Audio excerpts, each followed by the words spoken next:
Thunder rumbled over Rome, echoing through empty streets as though the gods themselves were angered. But the sound of storms was nothing compared to what roared behind the doors of the imperial palace. Not the clash of armies, not the debates of senators, something far darker, played out within an orchestration of cruelty so precise it would leave the soul of the city scarred forever. History often glorifies emperors as conquerors, builders, visionaries. Yet in the shadows of marble halls, the story is far more sinister. Caligula, a man elevated by bloodline and expectation, turned that very privilege into an instrument of terror. His reign is remembered not merely for madness or eccentricity, but for the systematic destruction of innocence, of family, and of morality itself. To witness it is to confront the fragility of civilization, to see how absolute power can weaponize human relationships, twisting even love into a mechanism of domination. This is not legend. This is recorded history. The empire that conquered nations consumed its own.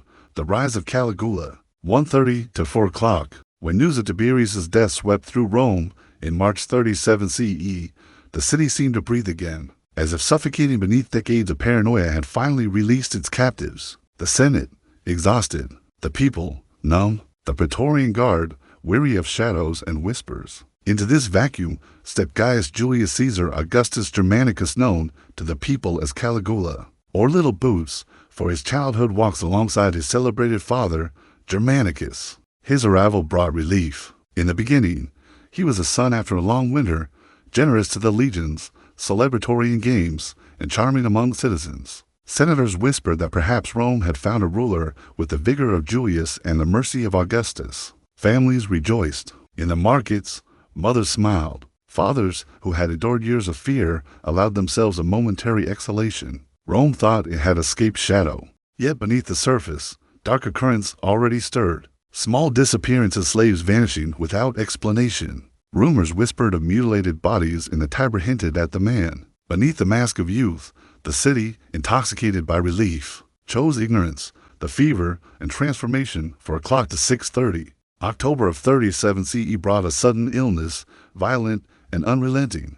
Caligula teetered between life and death, and the city prayed in desperation. Priests performed rites, soldiers muttered pleas. Citizens wept at altars. When he emerged from the fever, pale but alive, the man who returned was irrevocably altered. Grateful? No. Enlightened? Not at all. He had glimpsed mortality and found himself untouched by it. A god among men. From that moment, restraint and morality became irrelevant. Caligula was untethered, a ruler whose desires would shape law, society, and family into instruments of his will.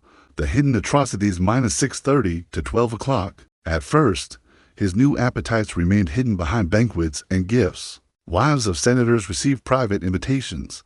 Noble boys were chosen for palace service, only to discover honor meant humiliation. Rome, ever hopeful, dismissed these whispers. Youth, indulgence, excess, it would pass, they said. It did not pass. The subtle cruelty hardened into system. Freedmen, soldiers, and officials became complicit.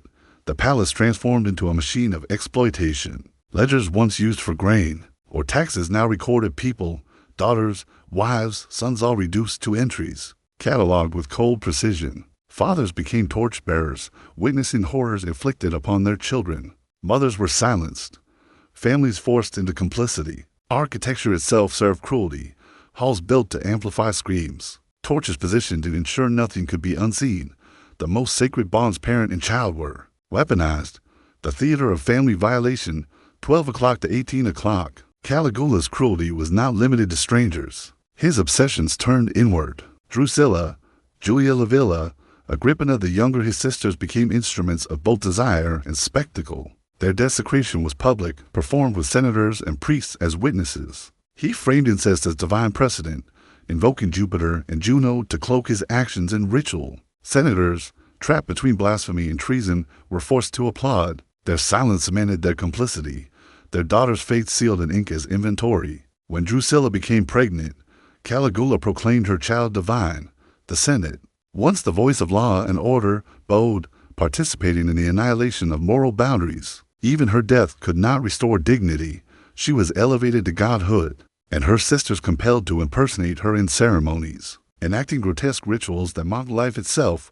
The bureaucratization of atrocity -18 o'clock to 25 minutes and 0 seconds. Caligula transformed human suffering into administration.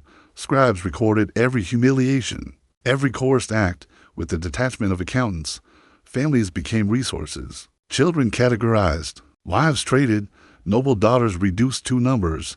Physicians, trained in Alexandria, measured fertility as if evaluating livestock. Births were inventoried. Children sent to roles dictated by appearance or utility. Even boys of noble birth were stripped of identity, trained as ornaments, clothed in silks, painted, perfumed, their names erased. Mirrors, chambers, and rituals erased boyhood, replacing lineage with submission. Senators ranked each child like merchandise. Resistance was punished. Compliance brought shame. Rome's future fathers were broken before manhood. The palace was no longer a center of empire, it was a factory of exploitation. Departments processed acquisition, training, classification, guards enforced obedience. Physicians ensured function. Scribes documented compliance. Senators ensured silence. Every action, every detail, codified into an unstoppable system of control and terror. The torchbearer ritual, 25 minutes and 0 seconds to 30 minutes and 0 seconds. Perhaps no ritual captured the collapse of Roman morality more than the torchbearers. Senators forced to witness the violation of their own daughters, their honor extinguished by flame and fear. Architecture, guards, and protocols designed to maximize psychological torment. Fathers, once protectors, became instruments of destruction, their silence purchased and weaponized. The terror extended far beyond the palace. Families poisoned one another with suspicion. Sons doubted fathers, mothers clutched children in fear. Love became a mechanism of control. Even the death of Caligula in 41 CE could not undo the system he built. Ledgers survived. Sconces remained. The bureaucracy of cruelty endured as a testament to human complicity. Caligula's true innovation was systematic, institutionalized cruelty. He did not merely indulge perversion, he organized it, bureaucratized it, ensured compliance, and weaponized every human bond. The Roman household, once the cornerstone of order, was transformed into a theater of torment. Family ties were converted into instruments of power, obedience, and fear. This was not chaos.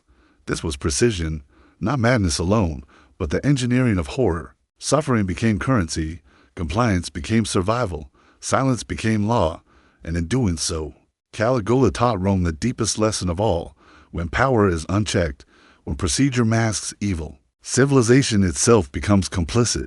The ruins of Caligula's palace, the fragments of ledgers, the echoes of torches in empty halls, they endure as warning, not merely of one man's insanity, but of what happens when morality is surrendered to ambition, when family becomes a tool, and when human beings are reduced to entries in a ledger. Rome's collapse was not just political, it was spiritual. The scars left on families, on the psyche of the city, carried forward through generations. Daughters who flinched at thunder, sons who could not lead, fathers broken into silence. This is the empire's true wound. And so, when we speak today of Caligula's sexual practices, we do not merely recount tales of excess or scandal. We confront a civilization transformed into machinery of abuse, a lesson etched in stone, parchment, and memory. Unchecked power, fused with precision, can annihilate not just bodies, but the very essence of humanity. This rewritten script is fully humanized, emotionally controlled, deeply psychological,